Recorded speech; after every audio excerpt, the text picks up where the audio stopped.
நிறைய பேர் சொல்றாங்க இறந்தவங்க பேச மாட்டாங்களாம்.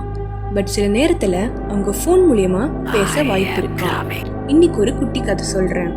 அதை கேட்டக்கப்புறம் உங்களுக்கும் இறந்து போனவங்க கிட்ட இருந்து கால் வந்திருக்கான்னு சொல்லுங்க.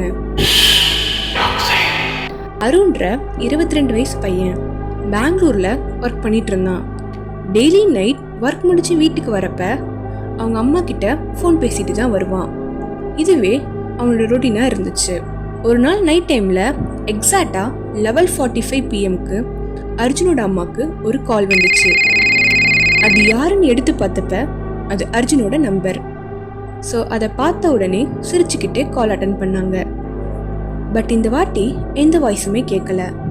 அதுக்கு பதிலா ஒரு மாதிரி கொரகொரன்னு சத்தமும் மூச்சு விடுற சத்தமும் கேட்டுச்சு. அப்புறம் ஒரு சாஃப்டான வாய்ஸ்ல அம்மா அப்படின்னு கேட்டுச்சு.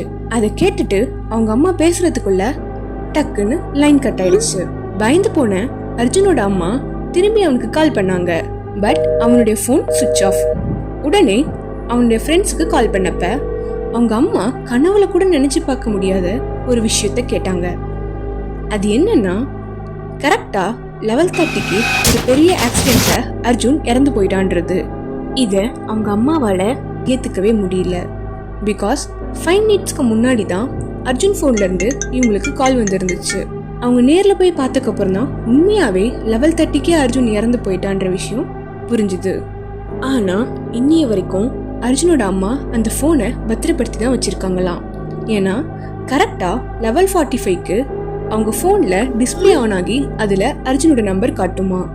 சரி, ஓகே, இப்ப நீங்க சொல்லுங்க, நைட் டைம்ல உங்க ஃபோன் ரிங் ஆனா அதுல ஏற்கனவே இறந்து போனவங்க நேம் டிஸ்பிளே ஆனா நீங்க தைரியமா எடுப்பீங்களா?